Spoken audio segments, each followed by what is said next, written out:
let A, B, C and D be four non-empty sets. The contrapositive statement of, देखिए contrapositive statement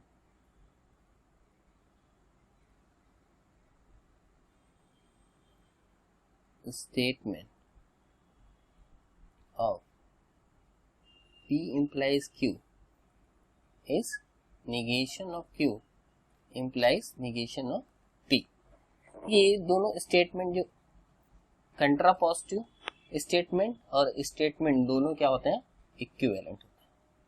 तो हमको सिर्फ उसकी जरूरत नहीं है, हमको क्या जरूरत है, P implies Q का कंट्रापोजिटिव स्टेटमेंट जो होता है वो negation of Q implies negation of P होता है.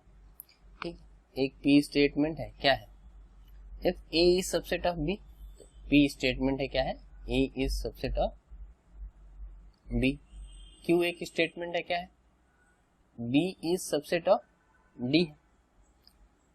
उसके बाद एक R स्टेटमेंट है, क्या है, A is subset of C. तो अब देखिए इस स्टेटमेंट को हम PQR के टर्म्स में लिखते हैं. कह रहा है if A is subset of B and B is subset of D, यानी जो हमको गिवन स्टेटमेंट है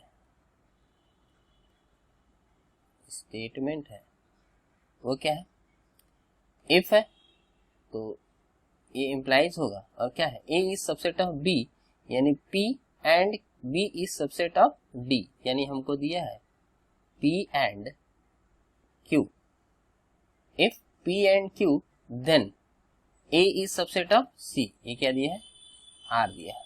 ठीक, तो इसका कंट्रापोजिटिव स्टेटमेंट क्या होगा, कंट्रापोजिटिव स्टेटमेंट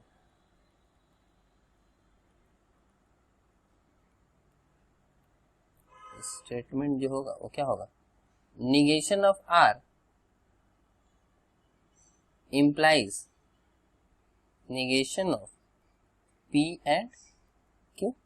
तो इसको हम लिख सकते हैं निगेशन ऑफ R implies, यहां पे लिख लेते हैं, देखिए negation of P R negation of Q. यहाँ पे हमने क्या किया, डी मॉर्गन्स लगाया. P एंड Q को हम लिख सकते हैं, ये इक्विवेलेंट स्टेटमेंट होता है, निगेशन ऑफ P और निगेशन ऑफ Q. हमारा ये क्या है, डी मॉर्गन्स लॉ है, इसका हमने यूज कर लिया. अब देखिए निगेशन ऑफ R क्या होगा, निगेशन ऑफ R हमारा होगा A इज, मतलब हमको इसको लिखना है, तो if A is not subset of negation of R, A is subset of C है, तो इसका negation क्या होगा, A is not subset of C.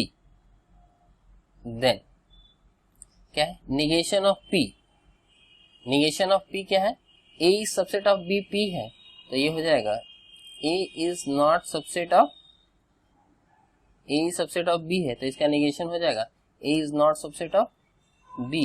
और ये क्या है, और निगेशन ऑफ Q, Q क्या है, B is subset of D, तो निगेशन Q हो जाएगा B is not subset of D.